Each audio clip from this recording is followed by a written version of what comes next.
Et salut à toi, j'espère que tu pètes la forme. Moi comme d'hab ça va nickel, hein. Donc ici, comme tu peux le voir, on part chez mes Tetraponera rufonigra, donc les fourmis du diable. Donc là vous voyez la petite ADC. Donc ce nid là, je l'ai déjà utilisé pour mes Odontomachus, mais vous ne l'avez pas encore vu. Ah, la reposition des terras, désolé, je sais pas si vous entendez. Donc ici, oui, je disais... donc ce nid là je l'ai utilisé déjà pour mes Odontomachus il y a un moment, mais vous ne les avez pas encore vus je pense, sauf dans mon grand room tour de fin d'année. Sinon vous n'aviez pas encore vu ce nid là. Donc ici je suis à une dizaine d'ouvrières, hein, et par contre j'ai un très joli couvain, donc je vais enfiler la macro pour te montrer tout ça.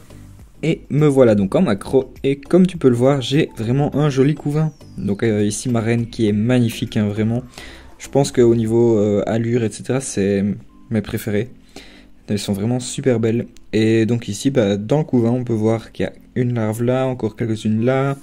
Ici, on a des œufs, des larves, des nymphes. Regarde-moi ça, tous les œufs qu'elle m'a fait juste ici en dessous. Si on arrive à les voir. Donc il y en a là et aussi un peu au-dessus. Donc des nymphes, j'en ai 1, 2, 3, 4, 5, 6 de formées. Et plusieurs qui sont en train d'être formés. Pour ceux qui ne le savent pas, donc vous voyez ici des formes blanches comme ça. Donc ça c'est les nymphes. Donc c'est une fourmi toute blanche, toute recroquevillée qui ne bouge pas. Et de là, elle va se colorer de plus en plus, comme celle qui est juste ici. Et puis après, elle va commencer à bouger tout doucement. Et puis ça va devenir une ouvrière normale. Et donc également aussi pour ceux qui ne savent pas, donc vous voyez ici, ça c'est les larves normales, hein, elles sont déjà pas tout à fait pareilles que les autres espèces, mais donc vous voyez ici une grosse larve blanche. Alors ce n'est pas un cocon, hein, car cette espèce ne fait pas de cocon, donc c'est les nymphes.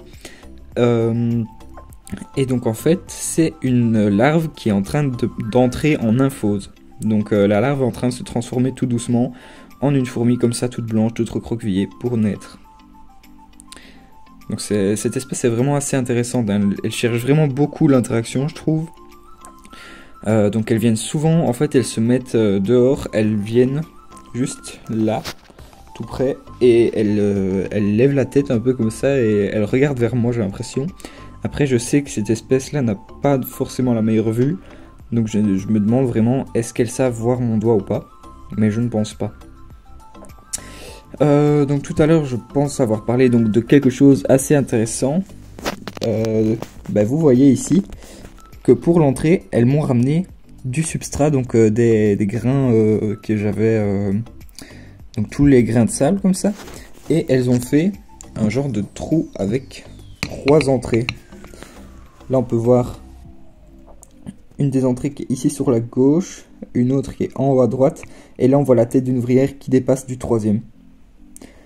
Donc elles ont fait vraiment juste 3 trous pour savoir rentrer. Et donc voilà, elles m'ont ramené du substrat. C'était assez chouette à voir en fait quand elles l'ont fait. Donc les ouvrières ramenaient vraiment, elles étaient 4 ou 5. Dans toutes les ouvrières ici, 4 ou 5 à ramener le substrat pour venir faire ça. Donc là dans l'aire de chasse, on peut en voir une. Ouais, ici, elle a eu un petit peu peur, j'ai ouvert un peu vite. Mais donc vraiment c'est une super espèce. Par contre je ne la recommande pas du tout pour commencer, hein. Donc ça il faut vraiment être un éleveur confirmé, car déjà la piqûre c'est le venin le plus allergisant donc chez les fourmis, hein. Donc il y a 95% de la population mondiale qui est allergique. Donc faut vraiment faire attention avec elle. Personnellement je me suis jamais fait piquer. Je ne tenterai pas le coup, hein. Voilà, clairement je vais les laisser tranquilles là. J'ai pas trop envie de me faire piquer en fait, parce que la piqûre, je ne sais pas si c'est vraiment fort douloureux, mais le venin peut vraiment être dangereux. Pour les ouvrières, je suis donc à 1, 2, 3, 4, 5, 6, 7, 8, 9, 10 que j'en compte ici dans le nid. Après, je ne sais pas s'il en restait dehors, je ne pense pas. Donc c'est parfait, ça veut dire qu'elles sont toutes ici. Donc là tu peux voir les œufs comme je disais, avec des petites larves au-dessus, et ici encore des œufs. Donc cette reine là, elle bombarde, hein.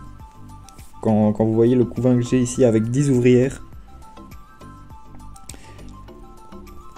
Donc au niveau de la taille, dites-vous bien que la reine est plus bas, hein, mais vous voyez, il y a mon doigt. Je vais essayer de vous montrer comparé à un crayon, c'est peut-être plus facile de se rendre compte, parce que, voilà. Voilà donc la mine d'un crayon. Par contre, dites-vous bien donc qu'elles sont de 3 cm, 3 cm plutôt, donc en dessous. Hein. Donc quand elles remontent, en fait, ça fait qu'elles sont assez grandes. La reine ici, on est sur, en mon avis, on doit être sur 17 mm, 16-17 mm. Et les ouvrières, par contre, elles, on est sur 1 cm, 1,3 je pense, plus ou moins, 1,3, 1,4. Hop. Donc cette espèce là, si je ne dis pas de bêtises, elle vient d'Inde, du Sri Lanka et de quelques autres endroits comme ça d'Asie. Donc vous voyez, comme je vous l'ai dit, sa piqûre peut vraiment être dangereuse. Ici je vais essayer de mettre un insecte peut-être. Mais bon, non, je suis désolé, elles ont, en fait j'ai rien dit. Elles ont déjà mangé hier un insecte. Et d'ailleurs, elles l'ont mangé très rapidement, j'ai dû le retirer ce matin. Et en fait, avec leur trou, elles ne me rentrent même plus les grillons à l'intérieur. Je les vois qui vont se nourrir directement sur le grillon, dans l'aire de chasse. Elles ne rentrent même plus le grillon. Donc j'ai décidé de leur mettre parfois de temps en temps des drosophiles. Donc que je donne habituellement à mes petits fels humains. Donc je leur mets quelques drosophiles de temps en temps. Et elles kiffent bien. Hop, voilà, je pense que j'ai fait le tour pour elle aujourd'hui. Je vais te laisser. Sur ce, à très vite, hein, mercredi prochain pour une nouvelle vidéo, 14 h, hein, oublie pas le nouveau rythme de la chaîne. Et moi je te dis à très vite, hein. Allez, ciao.